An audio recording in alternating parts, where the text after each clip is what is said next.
Bonsoir à tous, j'espère que vous allez bien. Et ce soir, qu'est-ce qu'on a au programme? On a de rêveurs à champions.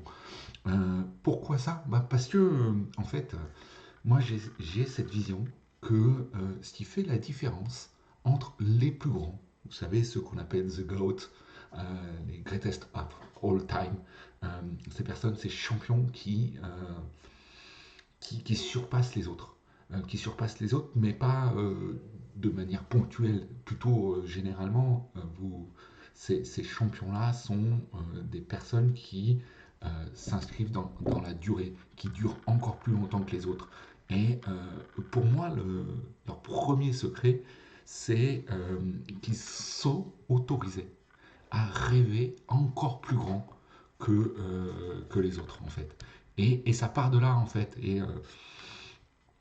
Et d'aller faire taire cet ego ou ce syndrome de l'imposteur pour vraiment avoir cette capacité à voir au-delà et encore plus grand que les autres.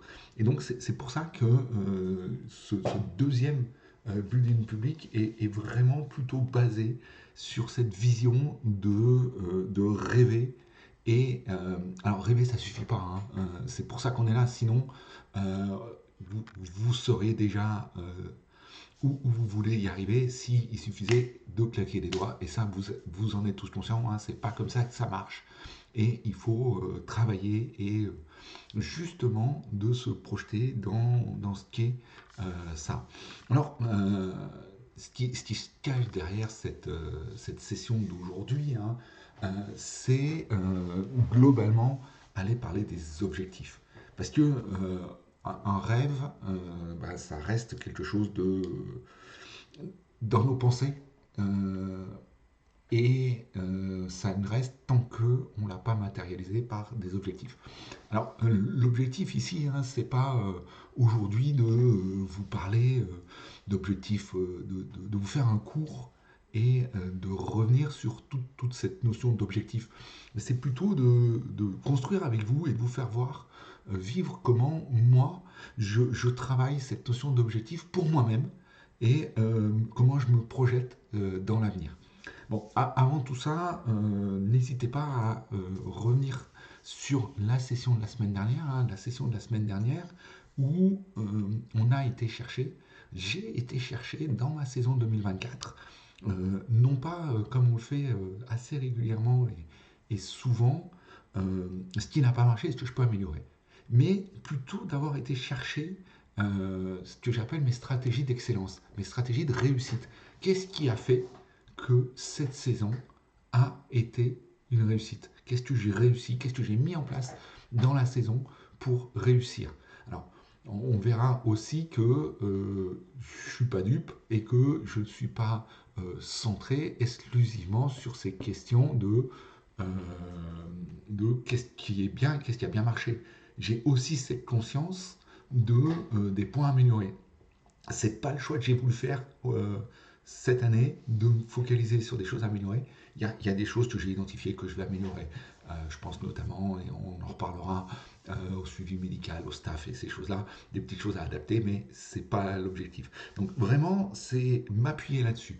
Mais là, on va se projeter. On va se projeter. Alors, l'exercice que je fais, parce que pour moi, c'est une saison un petit peu particulière, hein, c'est la première saison d'un nouveau cycle.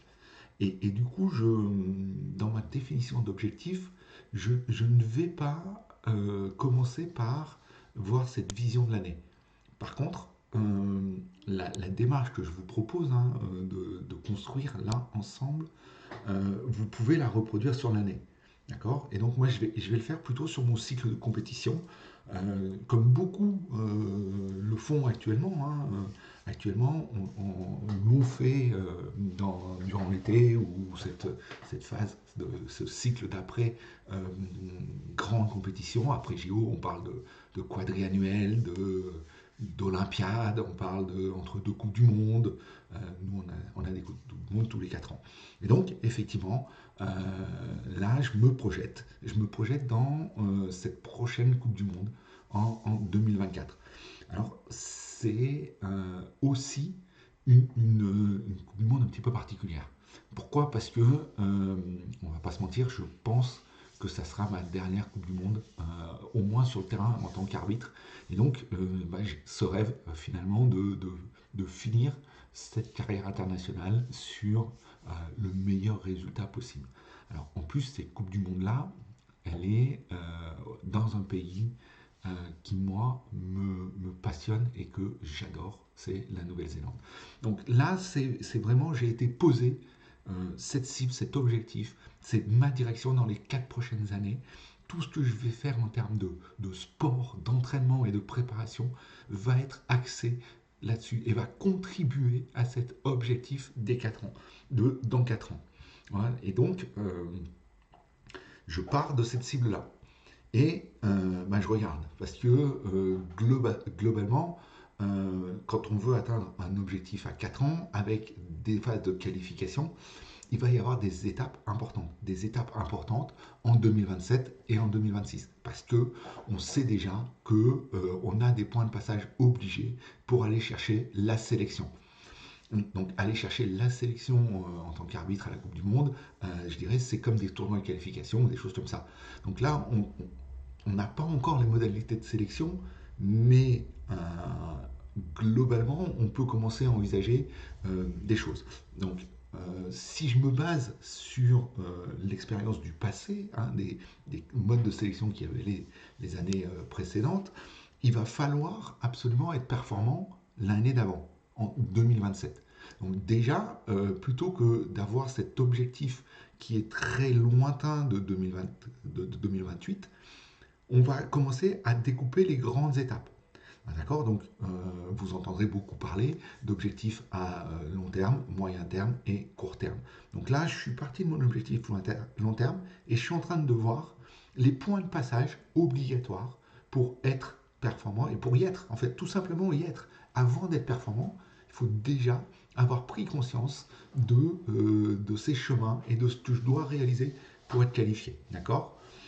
Donc là, je sais que en 2027, il y a un point de passage qui est vital, qui s'appelle l'Atlantic Cup. Donc c'est une compétition qui aura lieu en 2027, qui regroupera l'Europe, l'Afrique du Sud principalement, certainement des pays africains qui sont en train de se développer, et les Amériques. Et donc là, pour aller chercher sa sélection, il va falloir être performant là. C'est pas le seul point de passage obligatoire. Globalement, ils sont pris en compte sur les sélections sur ce genre d'événements les 2 années précédentes. Donc 2027, effectivement, il faudra être performant. De toute façon, quand on construit un plan d'entraînement, on monte en puissance. Et donc 2027 sera forcément une année très importante. Donc sur 2027, j'ai été chercher dans le calendrier international et j'ai identifié comment me préparer à cette compétition. Et donc j'envisage là, je commence déjà à poser mes briques, mes points de passage. Et donc j'irai bien volontiers euh, sur ce qu'on appelle les Pacifica Games. C'est une compétition dans les îles du Sud euh, pour me préparer à cette grande compétition. Alors, il y a une chose que j'ai peut-être pas dite, c'est que j'ai décidé, pour préparer cette Coupe du Monde, de plutôt aller au contact des autres pays, des découvertes, et de partager ma passion et mon envie et ma connaissance dans le touch. Et donc c'est pour ça que sur 2027, je me verrai bien aller sur ces Pacific Games pour préparer la compétition la plus importante. Donc, et puis, on va revenir encore un petit peu en amont, parce que 2027, effectivement, disons que pour être à peu près sûr d'avoir sa sélection pour 2027, il va falloir faire le point de passage de 2026. Le point de passage de 2026, c'est les championnats d'Europe. Les championnats d'Europe, alors 2026, c'est des championnats d'Europe qui auront lieu en plus cette année-là en France. C'est toujours particulier de vivre des championnats d'Europe à la maison. Et donc, ça, c'est l'objectif de 2026. Donc, vous voyez que là, on est en train, tout doucement, de se rapprocher de l'année qui m'attend. D'accord. Et donc, je construis pour l'instant, mes grands points de passage. Mes grands points de passage, donc, en partant de cet objectif, de ce rêve, hein, en fait, de 2028 en Nouvelle-Zélande, avec un point de passage en 2027 pour l'Atlantic Cup. Pour être certain d'être sélectionné sur 2027, il faut être performant au championnat d'Europe. Et donc là, déjà, au lieu d'avoir une vision et quelque chose qui me motive à 4 ans, j'ai quelque chose qui va me motiver à 2 ans. Et donc ça va me permettre d'augmenter et de maintenir plus facilement ma motivation. Parce que l'objectif est plus court et j'ai pas l'impression de courir après quelque chose qui est trop loin et trop vague. Et c'est beaucoup plus concret. D'accord. Et donc, ça, c'est déjà une première étape. D'aller chercher cette vision plus court terme. Mais là, on est encore à 2 ans. 2 ans, c'est long. C'est très long. Et donc, je vais revenir encore une année en avant. 2026, donc 2025. Et du coup, je me suis posé mes questions sur 2025. Qu'est-ce que j'ai envie de faire en 2025? Alors, 2025, c'est une année qui, qui, pour moi, est une année charnière, en fait. Parce que le gros risque que j'ai pour moi, c'est de sortir de, de la démarche, de l'entraînement, en fait. Et dire, ok, je prends une année off. J'ai été tenté de le faire, de me dire, ok, là, tu fais une année complètement off. Sauf que j'ai une crainte. J'ai une crainte, c'est que si je prends une année off, de remplir avec tellement d'autres choses que je veux perdre cet objectif, cette envie et ce rêve. Et donc, pour éviter ça, j'ai décidé de partir sur une compétition internationale importante. Hein, c'est l'Atlantic Cup, mais chez les jeunes. Euh, moins de 18, moins de 20 principalement. Et donc, ça me fait mon objectif de la saison. Donc là, maintenant, je vous parlais la semaine dernière hein, de cette difficulté que j'ai eue au mois de septembre à rentrer dans l'entraînement. C'est-à-dire que au mois de septembre, hein, si vous vous rappelez, j'ai voulu rattaquer relativement fort sans avoir pris le temps de digérer, de finir le cycle de compétition et sans objectif clair. D'accord. Et donc, ce qui me permet aujourd'hui de me remettre dans cette démarche d'entraînement, c'est de faire ce travail, d'avoir fait ce travail de, de projection de mes objectifs dans les 4 années suivantes. Et au lieu de me projeter dans quelque chose, un Everest finalement, dans 4 ans, j'en suis revenu à me préparer pour un objectif qui est dans 6 mois. Et du coup là, on est vraiment dans une étape, une première marche qui a du sens parce qu'elle contribue à mon objectif final, ma vision, mon rêve, mais qui reste quelque chose de concret, de visible et de bien matérialisé. D'accord. Et donc là, on est vraiment parti dans cette démarche-là. Je suis vraiment parti dans cette optique paf, de me focaliser sur cet objectif. D'accord. Et donc là, j'ai fait, je dirais, cette vision de résultat finalement. D'accord. Donc là, on est sur une autre notion qui est la notion des objectifs, des types d'objectifs. C'est-à-dire que on a globalement trois types d'objectifs qu'on peut définir. Euh, Là, je me suis vraiment focalisé plutôt sur des résultats. Je veux faire ça, je veux faire ça, je veux faire ça. D'accord. Et l'étape d'après, c'est de décliner ça, je dirais, en des objectifs plus de processus.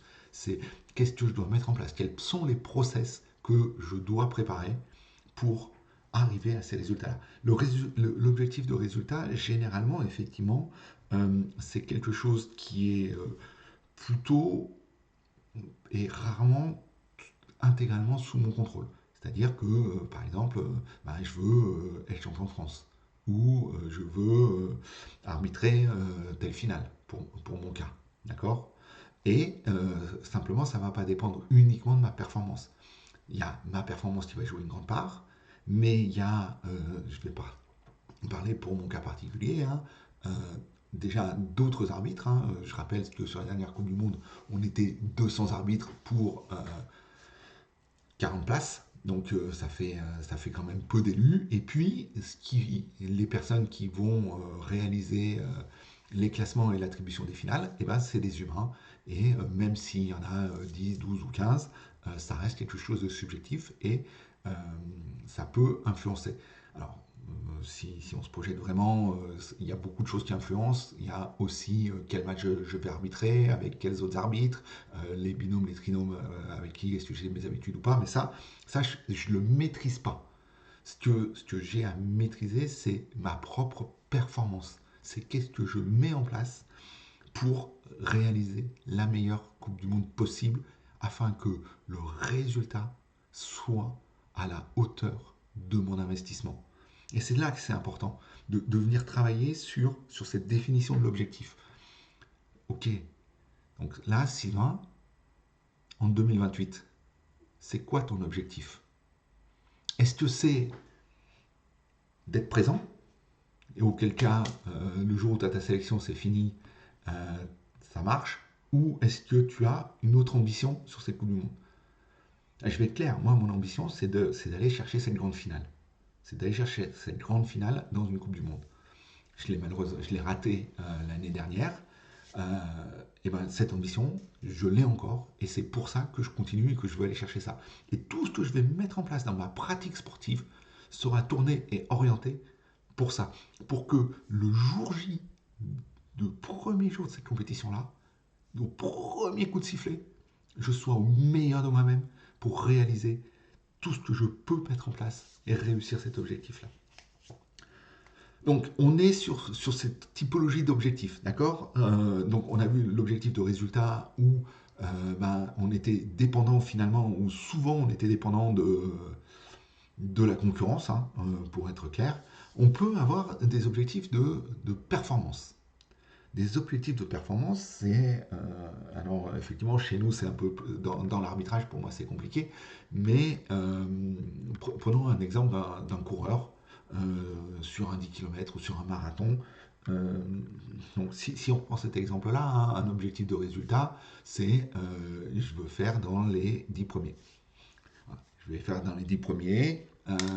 Faire dans les 10 premiers, ça veut dire quoi? Ça veut dire qu'il y en a 9 devant moi et puis 38 000 derrière. Très bien. Et ça veut dire que si à l'arrivée, je suis dixième, mon objectif n'est pas rempli. Un objectif de performance, c'est je veux faire 2h06 au marathon. D'accord? 2h06 au marathon, ça dépend de moi. De ma course, de comment je vais m'investir et du travail que je vais mettre en place. Si à l'arrivée du marathon, je fais 2h05 30 et que je suis 12e, j'ai réussi mon objectif. Par contre, si je m'étais fixé uniquement d'être dans les 10 premiers, j'ai raté mon objectif. Et donc là, on n'est plus sur un objectif qui est sous notre contrôle. On est sur un objectif de performance. Et là, on est déjà plus intéressant. Alors, des objectifs de performance, effectivement, c'est plutôt dans des sports chronométrés ou de force ou des choses comme ça, où on a une capacité euh, à mesurer quelque chose. Donc, on va mesurer quelque chose. Et puis, les derniers objectifs, et qui sont vraiment importants, hein, donc, vous l'avez compris, moi, je vais mettre des objectifs de performance dans l'amélioration de mes performances physiques. Par exemple, je veux être en capacité de courir le 5 km en moins de 23 minutes. Parce que ça me met un niveau d'endurance qui me permet de faire ça. Ou je veux être en mesure de faire tel temps sur tel circuit d'entraînement ou ces choses-là. Et donc, améliorer ses capacités physiques, c'est des objectifs de performance. Tout ça, on verra la semaine prochaine, en fait, ce découpage de comment je priorise les process et les performances que je vais mettre et les objectifs de performance que je vais tracer et comment je vais les prioriser. Ça sera vraiment mon GPS de la semaine prochaine. Donc je vous invite vraiment à revenir la semaine prochaine là-dessus et on partira de la roue de la performance. Mais aujourd'hui, l'enjeu, hein, c'est de bien comprendre ces notions d'objectifs court, moyen et long terme. Comment, en partant de l'objectif long terme, je reviens sur un objectif court terme qui va me motiver, qui va me garder dans la motivation et dans l'envie et qui va être concret pour que je puisse m'engager dessus. Et puis, ces trois types d'objectifs. Ces objectifs de résultats, qu'on vient de voir là, ça dépend souvent un petit peu de l'extérieur. C'est des objectifs de performance que je suis capable de mesurer en termes de progrès qui sont ultra importants hein, pour justement adapter et ajuster et prioriser sa préparation. Et puis le dernier, c'est des objectifs de processus. C'est qu'est-ce que je dois changer, quelles sont les nouvelles compétences que je dois apprendre. Voilà. Ouais, typiquement, je dois apprendre ou je dois développer ma, ma faculté à décider plus rapidement ou à capter l'attention ou rester concentré sur certains points, sur certains joueurs. Par exemple, pour moi, effectivement, je sais que dans les processus, il va falloir que j'arrive à améliorer ma lecture du jeu. Et pour ça, pour améliorer ma lecture du jeu, eh ben, je sais qu'il va falloir que je mette en place des séances de vidéos, des séances avec des coachs pour comprendre, pour avoir une meilleure perception et une meilleure connaissance de mon sport qui va m'aider à avoir ça et à pouvoir anticiper ces choses-là. Il y a aussi, quand on est sur certains des disciplines techniques, des nouveaux mouvements à appréhender, à mettre en place, à concevoir. Toi, notamment, je pense à la gymnastique, je pense même, dans, on, peut, on peut toujours aller améliorer des petites choses. Et donc, c'est vraiment ça, c'est qu'est-ce que je dois mettre en place, quelles sont les habitudes, quels sont les comportements que je dois changer pour me transformer. D'accord. Et ça, c'est vraiment le processus qui est pour moi ultra important. C'est qu'est-ce que je vais changer en moi. Alors ça va, je viens chercher aussi, hein, c'est pas parce que je suis préparateur mental que toutes mes croyances sont dynamisantes. Non, j'ai encore des croyances à aller débunker, des croyances qui vont me limiter, qu'il faut que je casse. Hein. Euh, j'ai des croyances sur ma capacité à parler en anglais, j'ai des croyances sur mon âge, sur mon poids, qu'il va falloir que j'enlève, que je travaille. Mais je me fais aussi accompagner là-dessus. Parce que tout seul, on s'en sort pas, on piétine, on n'avance pas assez vite. Et ça, c'est un enjeu majeur du coaching. Et c'est pas parce qu'on est coach nous-mêmes que euh, on n'a pas besoin de coach. Au contraire, je pense que moi, je me fais un devoir de m'appliquer à moi-même tout ce que je vous enseigne, tout ce que je vous apporte. D'accord. Et donc, j'ai du travail à faire sur ces choses-là, sur mes croyances, sur mes comportements, sur mes qualités, mes capacités, mes compétences. Et toutes ces analyses, ces travails-là, et ben, je les planifie, je les travaille dans mes objectifs. Et ça vient nourrir des petits objectifs encore plus court terme. D'accord. Et donc là, on y est. Donc, maintenant, ce que je vous invite vraiment à faire, ce que je vous invite vraiment à faire là, c'est dans la façon dont on va travailler ces objectifs. Euh, vous connaissez tous la méthode SMART, la méthode SMARTY. Si vous ne la connaissez pas, vous me faites un petit commentaire, vous prenez un petit rendez-vous et puis on discute de votre définition d'objectif. Il n'y a pas de souci. Mais par contre, moi, j'ai juste envie de donner quelques grands principes. Déjà, votre objectif long terme, une fois que vous avez découpé en moyen terme et court terme, vous oubliez le long terme et le court terme. Vous les écrivez. Les objectifs, il faut les écrire. Il faut les écrire parce que avec le temps, on les oublie. Donc, vous les écrivez, vous les mettez quelque part dans lequel régulièrement vous revenez les voir pour vous rappeler. Et notamment quand vous avez une petite un petit coup de mou, une petite baisse de motivation, une petite fatigue passagère, on ressort cet objectif et on redonne du sens à où je veux aller. Vous les écrivez aussi et de manière positive. Ça, c'est vital. C'est-à-dire que votre cerveau, il est ainsi fait qu'il ne comprend pas la négation. Donc, il faut écrire ce que vous voulez, pas ce que vous ne voulez pas. Je ne veux plus procrastiner. Non, c'est je veux me mettre en action. D'accord? Sinon, votre cerveau, il ne comprend pas. Donc, ça, c'est vraiment, pour moi, quelque chose de vital. De paf. Donc, les objectifs, on les écrit de manière positive. Les objectifs moyen et long terme, on les met de côté pour se focaliser et mettre toute notre attention sur nos objectifs court terme. D'accord? Donc là, euh, je- entendons-nous bien. Court terme, ça ne veut pas dire aujourd'hui ou demain. C'est mon prochain grand objectif. Parce que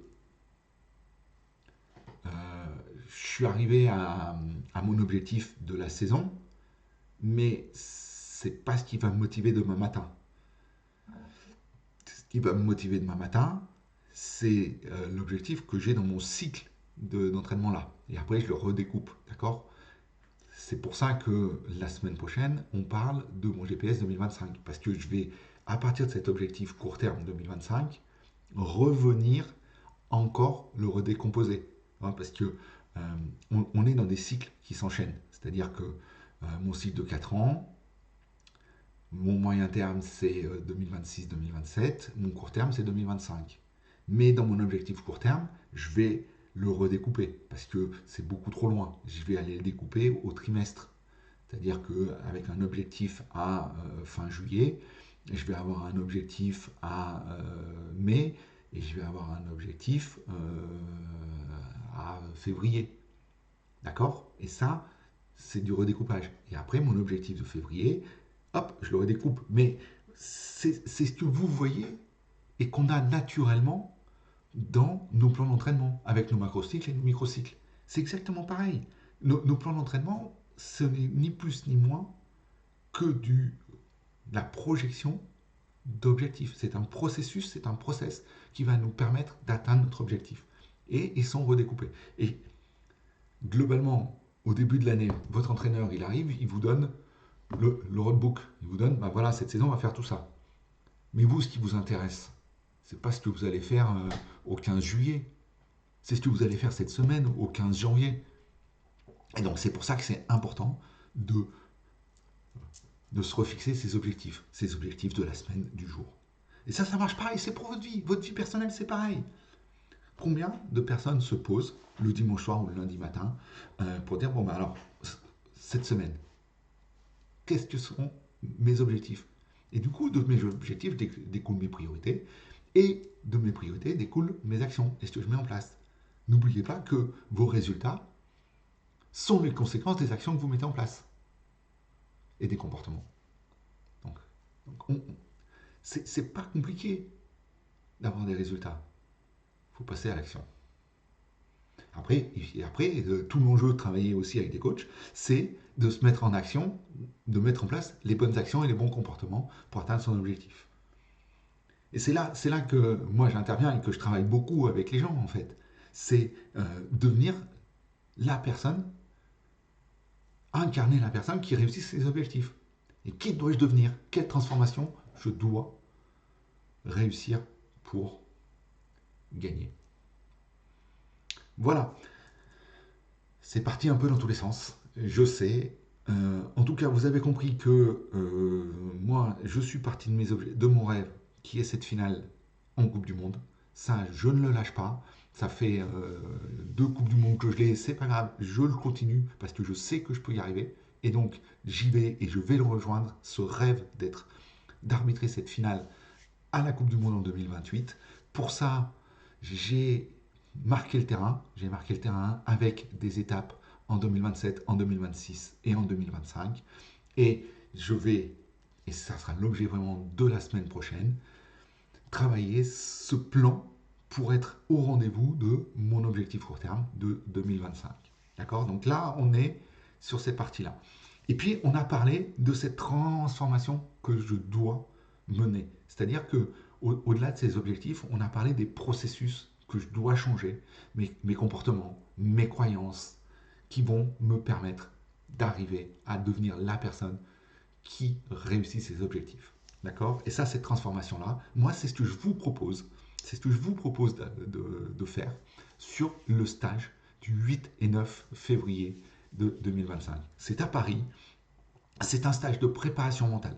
On- Tout le monde a déjà fait un stage d'entraînement pour travailler sa technique, ou un bloc d'entraînement physique. Mais combien d'entre vous ont déjà fait un bloc de préparation mentale? Et en fait, moi, c'est ce que je vous propose. C'est-à-dire que je vous propose d'investir 2 jours, et 2 jours, d'accord? 2 jours, c'est 48 heures, sur vous et votre mental, pour que cette saison, enfin, vous ayez les résultats à la hauteur de votre investissement. Parce que ça fait des années, des mois, des années que vous vous entraînez comme des bêtes. Et combien de fois vous vous êtes dit tout ça pour ça? D'accord? Donc, moi, ce que je vous promets, hein, c'est que en 2 jours, on va vraiment transformer la personne que vous êtes pour que vous ayez le mental qui vous permette de réussir votre objectif de l'année. Et pour ça, on va venir travailler sur soi. On va venir transformer son jeu. Et ça, c'est le travail du samedi. Le samedi 8, on fera transformer son jeu JE, pour avoir un jeu à la hauteur de notre enjeu. Bon, c'est trop compliqué, on s'en fout. Du coup, on va aller travailler, dégommer tes croyances et construire ta confiance. Ça te parle. Ok. Ça, c'est pour le samedi. Et le dimanche, parce que c'est la clé de la réussite sportive, c'est maîtriser l'instant. Et maîtriser l'instant, ça veut dire gérer son stress et ses émotions. Et ça, c'est le dimanche où on va travailler sur ces 2 sujets en particulier pour que tu repartes avec tes routines qui te permettent d'arriver dans l'état de sérénité à la compétition pour que tu réussisses à franchir ce cap et que tes émotions ne soient plus un problème. Et non seulement ne soient plus un problème, mais soient ton vecteur de performance. Ça, c'est ce qu'on travaille le dimanche. 2 jours. 2 jours pour vraiment transformer. Compte là le nombre d'heures que tu as passé en préparation physique, en technique, en tactique de combat, en tactique de jeu, sur un tableau noir, sur une vidéo. Et mets en face le temps que tu as passé à travailler ton mental et à travailler sur toi-même. Est-ce que tu crois franchement que 80% de ta performance mérite moins de 10% du temps de ton entraînement? Non. Alors rejoins-moi le 8 et 9 février sur Paris pour ce stage de préparation mentale. Que enfin ton mental soit à la hauteur de ton physique et ta technique. Allez, toi qui as suivi jusqu'au bout, jusqu'à maintenant, je t'offre le code promo OSER200. Et si tu réserves ton entretien découverte ou tu viens me voir avec ce code, le stage, il est à 200 euros. 200 euros pour 14 heures de travail ensemble et en petit groupe. Voilà, c'est fini pour ce soir.